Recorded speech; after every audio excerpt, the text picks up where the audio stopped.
How's it going, boys and girls? Welcome back to another episode of the Charlton Athletic Career Mode. Finally, we are back. We are in the save file right here, and you can see the team in front of you, perhaps with one name that you don't necessarily recognise. We'll get into that in a little bit. But first of all, quick disclaimer, anybody that is wondering where the season review is, it is upcoming. Hopefully this week I will get it up on the channel. I have been a little bit ill at the beginning of this week, which kind of set me back a little bit. I haven't been working as hard as I normally can, so that is the reason why that hasn't come out yet, but it is pending. So guys, we are ahead of a Premier League season right now. The transfer window is open, and let's just address this first. So one player that we have got into the squad, I think I've progressed about a week or two since you last joined me, is James McCarthy, a Premier League quality player, 29 years old, and fills that void that we were lacking a little bit of that central defensive midfield position. So I'm really pleased about that. He goes straight in at the moment to our starting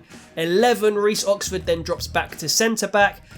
We've already discussed what kinds of positions that we need to replace and basically strengthen, so we already know that. I actually have your comments in front of me right here. Some players being suggested. I've seen Sel Pratley get Butland. Player of the season was Lanez, by the way. Yeah, that's what the consensus seems to be. Diego Lanez having a brilliant season. Ivan Ndika, left-footed centre-back, 6'4", 6'5", good strength and physical stats. That's one to look out for. Ross McCrory and Oliver Skipp, both CDM options. Ryan Kent, Glenn Middleton from Rangers. Some youth players being suggested, like to actually get some youth scout, what they call youth scouts, whatever, you know what I mean. Get that sort of mechanic going. James Maddison, Ollie Watkins, and Danny Ings all have been suggested. Very interesting suggestions. My favourite has to be, I think, Jack Butland. Have I got him on the transfer hub? Let's go into the transfer hub and just have a look. We actually haven't, but we have got a few decent keepers on here. I don't think Butland's not there. What's crazy, I just have to mention this, is David De Gea, right? Last season, he was a free agent, so he potentially could have come to Charlton, but I didn't have his wages because we'd already done all our transfer business. But I'm going to keep an extra eye out for him this season to see if his contract goes in January as well. That's why he's there. Yeah, goalkeeper is one area I do need to strengthen. Butland and Romero are my two sort of guys that I'm looking at because they're quite cheap. I'll say quite cheap, and good enough rated for our first season back in the Prem. As you can see, I have added some of the players you suggested, such as McCrory. He's currently been scouted, but I think the first player that I want to get in the club is going to be this guy right here, Teun Koopmeiners. The reason I want to get him into the club is because we obviously signed him before I corrupted the save file a few episodes ago, and he was actually really good. It's lagging a little bit now because we're in our third season and we've got a big transfer list, or a transfer hub I should say. So for some reason it's just taking ages to load basically everything. Yeah, never mind though. We'll get into this transfer negotiation and see if we can secure a deal for our first, or actually second after McCarthy, summer signing of Teun Koopmeiners. We're going to take some time to think about this. The offer was 9 million. They're going to get back to us, so we'll see what they say. And another midfielder that I want to get into the club is Scott McTominay. I'm hoping, even though he's 23 years old, that Manchester United will let me loan him. Oh yeah, okay, we're in. This is taking a really long time, I have to say. But yeah, we are in for a potential loan deal for Scott McTominay, so that should pretty much be set in stone as long as he is okay to come to Charlton. We want a 1-year loan, and we want a wow, this is so laggy. We want a 40-60 split. 50-50 is what they want, so we'll take that. And Scott McTominay, as long, again, as he wants to come in on loan to Charlton, will join the Addicts for the upcoming Premier League season. Just a nice little player who won't play very much, but is there as a good quality midfield player if we do get injuries, or maybe coming off the bench and things like that. Scott McTominay, hopefully at Charlton for the season. Okay, one other thing we do need to decipher is basically the 5 main players that are going to be included in training drills for us this season. So 5 players who I want to improve the rating of.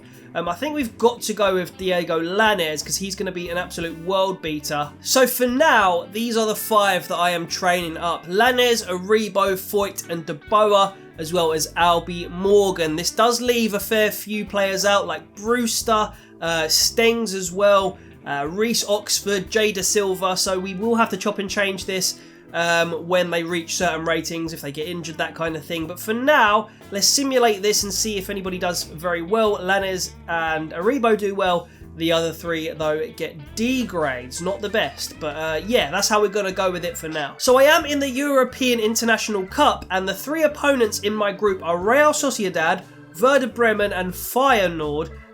Is there a Group B? I think there is. Sorry, a Group A? Is there a Group A? How can I change group? For some reason, I can't change group, but either way, it might just be a completely league competition. But we're going to get into the first game against Werder Bremen. We will just sim these, so that we won't play them, but hopefully we can get some results in the International Cup, and of course then get more transfer funds to spend. I think if we win this competition, it would unlock the potential for like an extra player, probably, to be signed, so that would be really good if we could win it. Wow, okay, Mr. Boxall, we are excited to have you on board for another season. Based on your performance last season and the budget savings you made, the board of directors has decided to increase the club's transfer budget with 51 million. Jesus Christ! Jesus, that's never happened to me before, I don't think.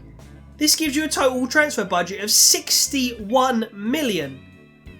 Bro, I'm out here thinking we're going to be working with like 12 million pounds. We've got 61 million to spend. That has just changed the game. Bro, that's crazy. That is incredible. I'm buzzing with that. Anyway, Alanyaspor want to take Taylor Maloney on a 1-year loan deal. We will allow that to happen. I can't see how Alanyaspor are actually going to play him, because I think he's like literally like 54 rated, something along those lines. But yeah, mate, oh, that is a lot of money. And as you can see there as well, Coop Miners has been rejected, so we can offer an extra, maybe a couple $100,000 and hopefully get that one over the line. Yeah, he literally is a 54 rated Maloney. So yeah, he's going to go off on loan. And we will try and get Coop Miners in the club and then start thinking about maybe some bigger players, you know. Yeah, some bigger players to get in. Okay, so they've accepted 8.9 million with a 5% sell-on clause, and that is a good bargain for me, you know. It's a good player, Premier League quality player, young, who can be improved on, will probably reach like 85 by the time he gets to his peak, maybe. And yeah, a lot of money left over to do more things with, so I'm pretty buzzing with that. I have to say, I'm pretty pleased with that. So there we go, the deal is done, and Coop Miners comes in. And he's at a wage of 38,500, I think, as an important squad player. That is his valuation in terms of inside our squad. And yeah, I don't mind it. It's a good player to start off with. So he is in the squad. Centre defensive midfielder, centre back, Dutch as well. So fits with our nice Dutch, Argentinian, English theme we've got going on. 22 years old. And tall as well, which I like in a player. Number 16 I actually quite like for him as well, but we'll sort out the squad numbers later. Nice signing for me, really nice signing. So with this split at 78 and 22, we have £40.7 million to spend.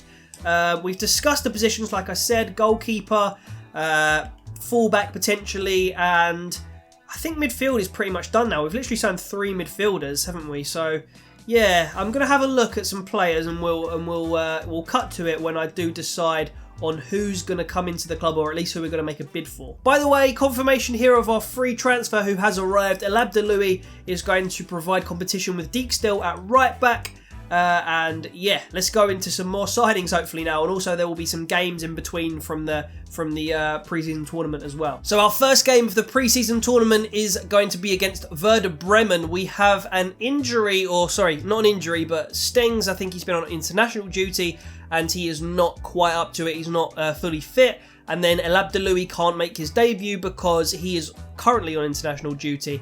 So this is the lineup we've gone with. Solly makes the bench, Dijkstil starts. They take the lead through Kufre. Iheanacho does equalise. Brewster was messaging me and he was saying, mate, like, I want to start. Aribo gives Charlton the lead, sorry. And hopefully we can hold on to this, because this would be a great way to start against, you know, a pretty high caliber German side here. Are we going to hold on to the lead? We are. De Boer unfortunately gets an injury in the last minute there. Iheanacho also picked up a knock. We'll have to see the extent of those. But 2-1, Aribo and Iheanacho showing good form ahead of this Premier League campaign against a pretty, like I said, big club. So yeah, good to see that. And we take 3 points early on in the European International. So we only get 2 days until our second game in this competition against Feyenoord, who just won. So a very important game. So maybe we need to make 1 or 2 signings before that game. for financial reasons. Scott McTominay has accepted a 1-year loan, so he comes in and midfield is looking nice and strong. Injuries. 2 weeks free Iheanacho. It's not the end of the world. He'll be out of the tournament, but he won't be out of the Premier League season. And yeah, De Boer 3 days. That's absolutely fine. De Vecchi, good timing, mate. He is moaning at me about his game time, but he is going to get a chance now, unless we sign a keeper, that is, between the sticks for our next game. Ryan Brewster, so thanks for playing me. Obviously, they brought him on, which is what I hoped for off the bench. So good stuff. I think we need to make a goalkeeper signing now. So some options here: Tibbet, Peacock, Farrell, Romero, Guilherme, De Gea, Dylan Phillips back potentially as a backup, and Dean Henderson as well. I don't want to spend loads of money on the goalkeeper. The reasons for that are, one, I think De Boer, when we train him, by the end of this season will be in the 80s, and that'll be a very good rating for a decent Premier League goalkeeper. Secondly, if De Gea again becomes available on a free, I would want to sign him, so I don't want to be spending loads of money on a quality goalkeeper. Butland was a little bit too expensive for me, I think. So Romero at 6.5 million. Hopefully he'll stay at 79 rated as a 33-year-old. I don't mind him being our first choice keeper until De Boer hits the same rating as him. So Sergio Romero, bargain-ish buy. His wages are going to be quite a lot, but I think he's a good keeper in the game as well. So yeah, Romero, I'm going to try and sign him right now. So we have got Sergio Romero into the club, £5.2 million under his valuation by 1.3 million there. That's the amount we paid for him. His weekly wage dropped significantly by about 20 grand. So we've got him on £54,000 a week. Quite a lot for Charlton, to be honest, but I just think that for one season, this is a good player to get, and I wanted to get somebody in for about £5, £6, £7 million just so that it freed me up a lot more money to spend on some other positions. So yeah, Romero comes in. He did want to be, unfortunately, like a crucial squad member. He wanted to be first name on the sheet pretty much. So that's a bit of annoying for the future, because it would be nice for him to then, you know, drop back as a backup goalie. But yeah, Romero will be our first choice keeper for this season. And that is our second signing of the episode, and hopefully, guys, there are more to come. Right, at the moment, we are severely lacking in centre-back. We have brought in Koopmeiners, who can play there, but he is primarily a midfielder. Other than that, we have Oxford, we have Patrick Bauer, who, again, I will use him, but not loads. We got Naby Sarr, and I'm forgetting somebody else. We got Juan Foyt as well. So we need another centre-back to come in and basically shore things up a little bit, and a good quality out-and-out centre-back. And I think I found one, actually. His release clause is 24 million, which I don't want to pay, but his valuation is only 12. So I'm going to begin negotiations with the club for Rob Holding of Cardiff. I think they just got relegated, so hopefully that can be a bit of pulling power for Rob Holding. He can come back up to the Premier League. Let's see what we can do. And so there we go, our fourth signing of the episode. Rob Holding comes into the club, and we paid 12 million, so slightly under his actual transfer value. And we also gave Cardiff a 5% sell-on clause allowance. We got him on 49.5 grand a week, and he will go straight into our starting 11. And hopefully soon he will be an 80 rated centre-back. So surprisingly, Taylor Maloney's loan has successfully gone through, and he will join Alanyaspor for a year. Again, a bit weird for me, but fine. We now have a game against Feyenoord. Yeah, it is Feyenoord. And those two transfers that we just got in are going to allow us to rotate this team around a little bit. Looks like Lyle Taylor will be getting on the bench. Is Alabdeloui available yet? I don't think so. No, he's not, and neither is Calvin Steng. So a couple of internationals in the club. Always good to see, but annoying when you can't play them. Holding comes in. Romero comes in. Let's see if we can do the business against Feyenoord. All right, let's get into this one then. It is drawn away, unfortunately, so not expecting to take the win here. But we shall see. Romero, Dijksteel, Holding, Foyt, De Silva, Koopmeiners, Aribo, Fosu, Suzuki, Brewster and Lanes are the starting 11, obviously. Oh, they've taken the lead through El Hankouri. I like that name. A little bit like Talal El Kakori. But, yeah, they take the lead, unfortunately. That means they would go top of this group if they did beat us. If we can pull one goal back, it will help us. Aribo does put a goal back. Lyle Taylor comes on, clearly affects the game. Oh no, they've got a goal and a red card, and they do take the win 2-1.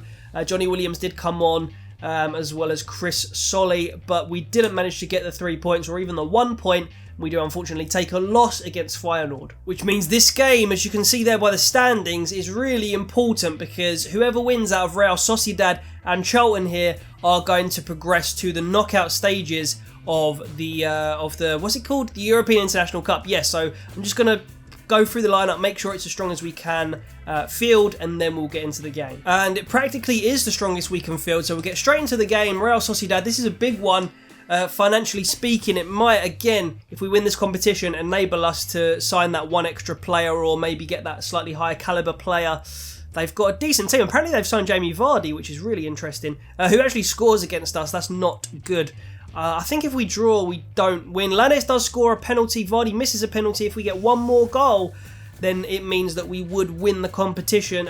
We would progress in the competition.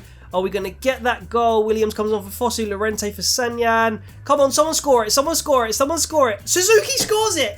Bloody hell, I didn't think that was coming. 87th minute, the hero again is Yuma Suzuki, playing on the right-hand side of the front three. And he does get the goal in the 87th. That's great, love that. And we are through, I think now, to the knockouts. As group winners, I'm not sure, but we've got Frankfurt in the next round. Ooh. And look at this, Diego Lanes in the training drills, up to an 80 rated player now. I think still 19, potentially 20, but still 19 I think. I'm trying to get Joe Aribo's defensive stats up as well as Albie Morgan's, just to round them off as midfield players. I think that's the only way their ratings are going to go up quickly. So that's the thinking behind that. And we do have this game against Frankfurt now. And I think I'll end the episode today on when we get knocked out or hopefully win the European International Cup. So we'll see how long that takes. I tell you what, I was thinking about paying for him, but I think I'm going to try and get Hudson-Odoi on loan again. Will Chelsea allow me to?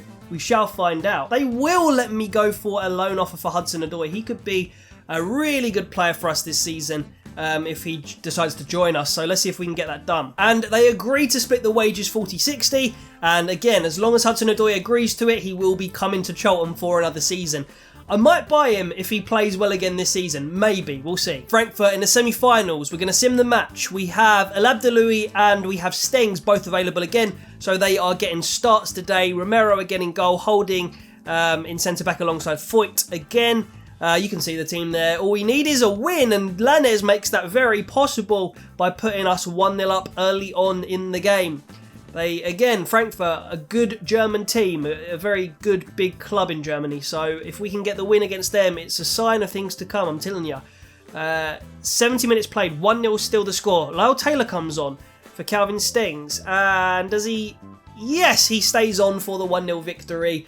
And they have Rebic, they have some really good players there. So the fact that we've just done that is quite crazy. Stengs and El Abdeloui probably helped that as well. But our final now is against Feyenoord. I can't remember if we lost to them. Was that the one team we lost to? I think it was. So potentially revenge here for Feyenoord. And although Lyle Taylor was actually getting subbed on by the Sims and stuff like that, actually it was just breaking my heart a little bit that he was sitting in the club and not playing because he needs to be playing football. So Lyle Taylor has gone on a 1-year loan move to Gustepe. Maybe that means I need to get one more striker in on loan, maybe, but we'll maybe do that next episode. Prize money wise, £2.64 million. And yeah, that's just showing me Fosu Mensah might be getting signed by somebody, Fulham or someone. So the final of the European International Cup is probably worth about 4 and a bit million, I would imagine. Yeah, so big game. Can we get revenge against Feyenoord? Let's find out. Oh, and Callum Hudson-Odoi in a very timely manner gets loaned in. So he will be available for the game as well. So, don't fix it if it ain't broken, mate. We're going to go into this final against Feyenoord and we are going to field the same 11 that we have just fielded in the semi. So, unfortunate that Iheanacho is injured, but Suzuki's been playing really well, scored a very important goal for us to be fair. They take a lead through Sinestra. Not the best situation for us. Can we get a goal back and at least take this to extra time or penalties? Feyenoord apparently are a very good team. Oh, dog's going crazy. She's kicking off. Are we going to get the equaliser? Lanes gets the equaliser. Decent. Come on, boys. What's going to happen? Is it going straight to penalties or does it go to extra time? It goes. We win on penalties. Yes. Come on. We actually get the big prize. Oh, that's annoying, isn't it? Never mind. Lanes gets the goal for us. and we eventually win on penalties and take the glory and the money. Decent. So just confirming as well from the last episode that the winner of the playoff final, the Championship playoff final that we hadn't yet seen, was in fact, I believe, Stoke City, who join us in the Premier League this season. So actually Butland will be playing in the Premier League against us at some point this season. But yeah, we win the pre-season tournament, and actually let's go back into that and have another look at the lineup for the Premier League 20 teams this season. Arsenal, Bournemouth, Brighton, Burnley. There we are, Charlton Athletic back in the top flight of English football. Chelsea, Palace, Everton, Fulham, Leicester, Liverpool, Man City, Man United, Newcastle, Southampton, Stoke, Spurs, Watford, West Ham and Wolves. Guys, that is going to be it for this episode of the Charlton Career Mode. Join me next time when, of course, we will be making more signings, maybe even playing our first game of the Premier League season. Let me know all your thoughts in the comments below, because we might have some time now. I'm looking at the clock. Yeah, I might actually have to film the second episode of this another time. So, yeah, leave all your comments down below. Take care of yourselves, and I'll see you later. Sweet.